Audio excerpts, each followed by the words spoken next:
name is Dermot Dunn, and this is part 3.4. If I'd known this was going to take so long, but I don't know how I can shorten all these lies into one and try and give you an explanation. So, continuing on. Saw what I saw in the cabinet.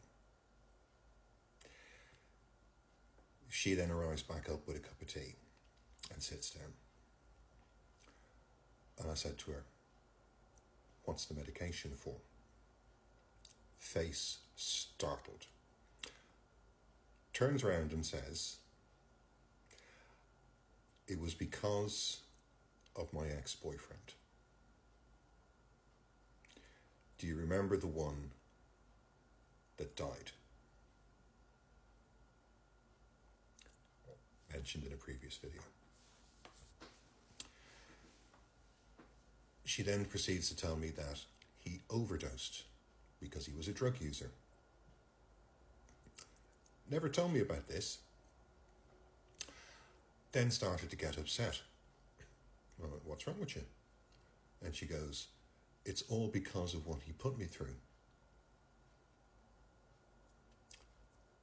Right? I'm now sat attentively waiting to hear. He used to abuse me. He'd lock me in the bathroom. He used to bring his friends round. I asked clearly the question, "My God, how are you now?" Like what you normally say to somebody in shock. "Did you report it?" Yeah. I reported it to police. I did all that and it was all taken care of. But then she changes the subject immediately and goes, "But the doctors found a shadow on my lung and I start chemotherapy in a couple of weeks." I was sat there going, what the?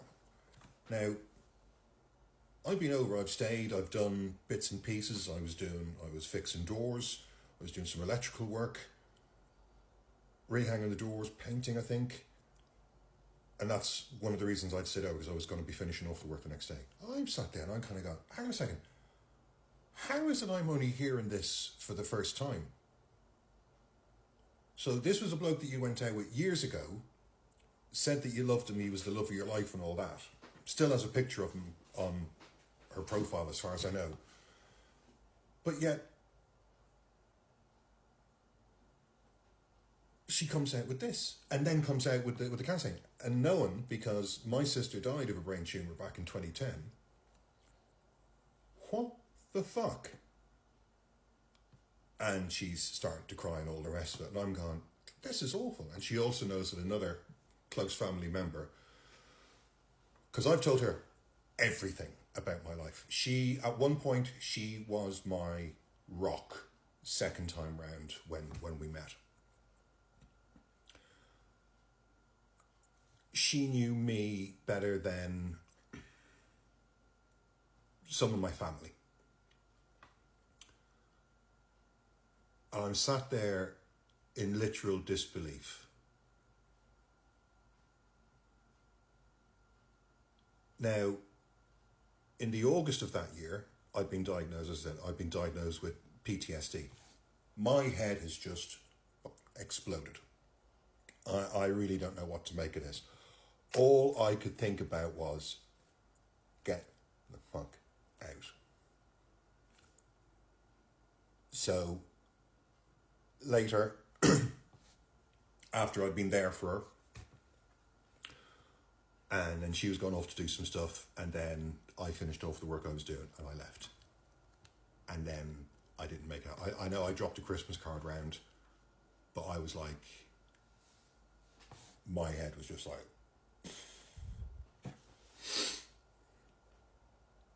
I then get a text in the January, "Can we talk?" And I responded to it the following day. I said, "Yeah, let me know when you're free, stick on the kettle, come round, we'll have a chat." Nothing. So a couple of months go on, and then still heard nothing. So I met somebody else because, like I said, it wasn't a full-blown relationship, but we were there for each other more so second time round. But I met somebody new. That all happened really, really quickly. At that stage, I'd gone back on Facebook and bits and pieces, and there was a picture of me and this lassie and her 3 kids. It was her birthday, and it was either that night or the next night, because I posted the picture. She'd sent me a message a couple of days beforehand. There was another picture where all the kids, they'd done a face paint on me. Hilarious. And she sent a message saying, through Messenger, saying, oh, you look really happy. I hope things are going okay. And I replied back saying, yeah, seems to be going good. Hope you're okay too. Then it was the partner's birthday, and we were shown together on Facebook.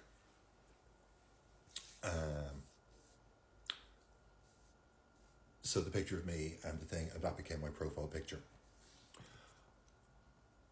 She then sends a message to me saying, you're a rapist and a pedo. Now, at this point, I'm sat in the bed at the partner's place, and I immediately went, because I mentioned this woman to her, and she went, yeah, she sent me something similar. And I was like, what the fuck? So immediately delete, block, and that would have been in the June of 21. I thought, never want to see this person again. There is clearly issues that I never knew about, never came to pass, considering, like I said, everything that I told her. Mind-blowing. And I'm sorry, it's 5:45 in the morning and my head is... But I've got to get this out. So I just left it be. I don't know if the partner did, because we only lasted for a couple of months longer, because I walked, found out she had cheated on me and had also lied about her financial status, and it was like, I don't need this, and I walked away from that.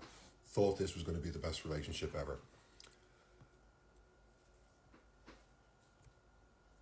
God, I'm so fucking naive. But, well, I've got 2 minutes left on this one. Going back to her making claims that I was manipulative. And this is even in her statement. This is mind-blowing. Obviously, the interviewer thought they were onto a good thing here. I said, oh, well, and how is he manipulative? No word of a lie. It was how he kissed my neck.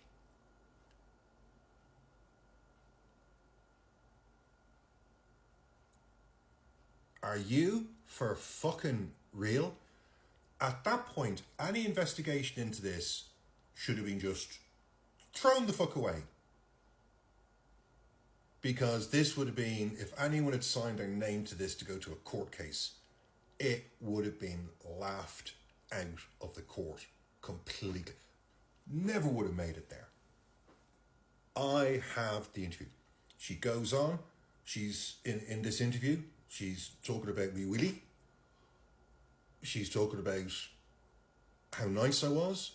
All the great sex. Obviously, she's making points in relation back to this, but still tripping herself over on all the other lies. And then another statement is taken in the June of 22. And she's gone from saying that I touched her and the handcuffs to nothing like that happening. What the fuck? Very quick one coming up with everything she gave me, even though she was scared.